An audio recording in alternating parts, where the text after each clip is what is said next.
Allez, on continue à aller rechercher son argent chez son banquier. J'ai fait une vidéo hier sur l'assurance décès invalidité et les énormes économies que vous avez à réaliser en changeant d'assurance. Là, on va parler donc de votre banque. Pour info, donc je m'appelle Stéphane Milonnet, je suis conseiller en investissement financier et ça fait plus de 15 ans que je suis chez Boursorama Banque.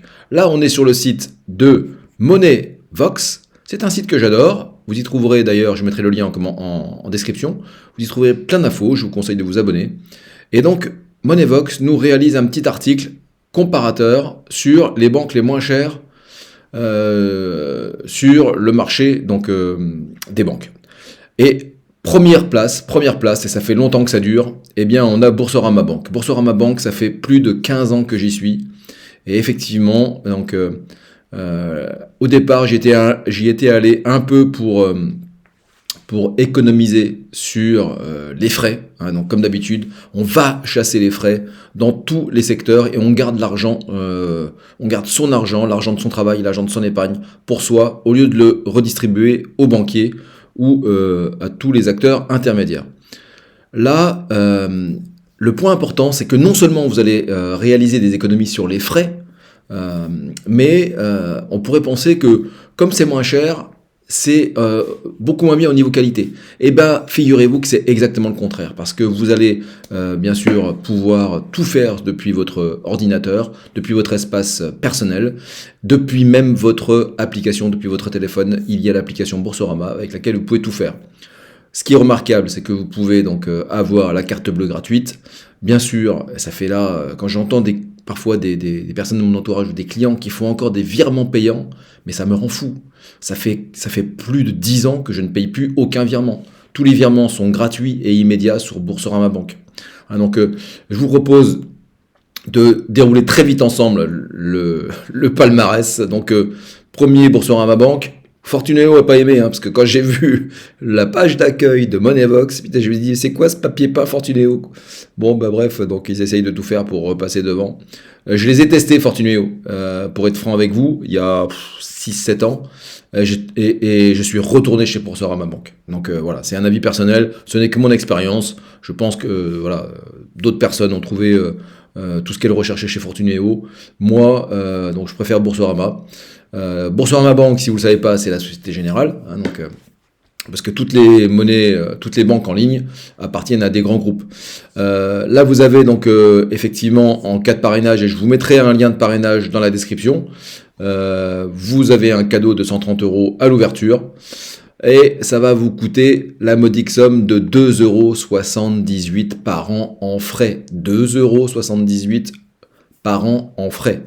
Vont venir se rajouter dessus, si vous prenez, moi je l'ai, donc une assurance perte de clés, de moyens de paiement et bris du téléphone portable, ça va vous coûter 2,99 € par mois. Mais voilà, c'est pas obligatoire, moi je l'ai prise parce que voilà, je préfère être couvert là-dessus. Mais donc dans le lien que vous aurez dans la description, je vous invite à aller voir le détail de tous les tarifs, de faire vos propres comparaisons. Mais ce qui est intéressant de voir, c'est, donc là je vais un peu faire défiler le classement, mais on a qui au fond? On a qui au fond et combien ça coûte si on reste dans une banque de réseau traditionnelle ou dans les banques qui sont réputées être les plus qualitatives pour les clients? Eh bien, vous voyez que déjà à la 30e place, on a le Crédit Agricole, Caisse d'épargne. Là, on passe à 158 € par an. Hein, donc ça, c'est de l'argent que vous laissez aux banquiers. Voilà, c'est cadeau. Donc c'est comme ça que les banquiers donc, gagnent leur vie, hein, donc en partie. Et puis donc on va continuer donc de faire défiler tout ça. On arrive donc voilà 60e place, 70e place. Donc bon voilà, il y a tous les. On constate d'ailleurs qu'en fonction des régions, eh bien le Crédit Agricole ne coûte pas la même chose à ses clients. Crédit Mutuel, c'est pareil. C'est plus cher dans certaines régions. Donc on va aller tout en bas et on va aller voir qui a la dernière place. On trouve qui? Non, c'est horrible. C'est horrible. Qui est-ce que j'ai vu à la dernière place? Donc 220 € pour la Banque Populaire. Voilà, Banque Populaire de où? Occitanie. Bah voilà, c'est de mon côté.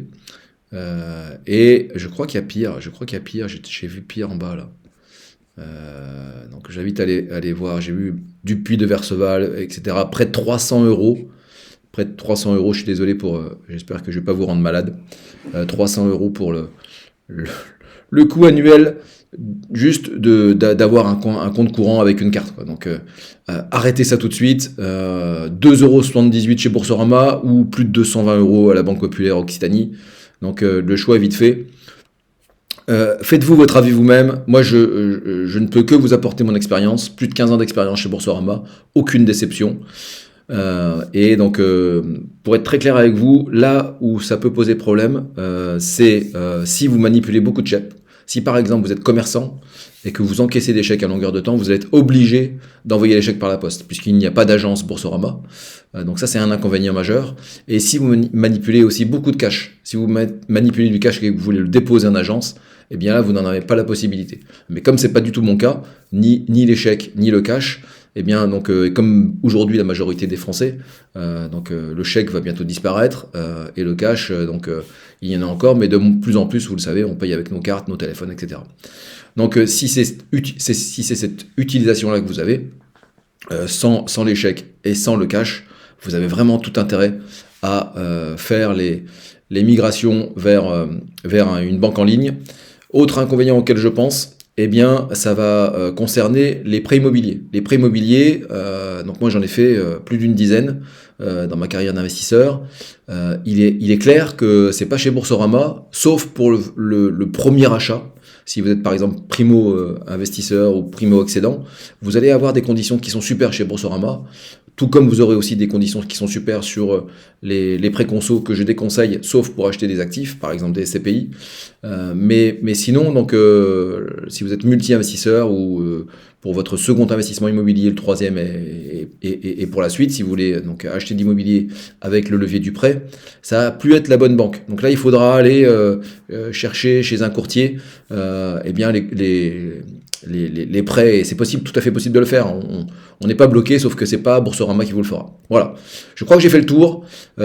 Si vous avez aimé cette petite vidéo, je vous invite à mettre un like. Abonnez-vous à la chaîne. Partagez-la si vous pensez qu'elle est utile au plus grand nombre. Voilà, je vous embrasse et à très bientôt.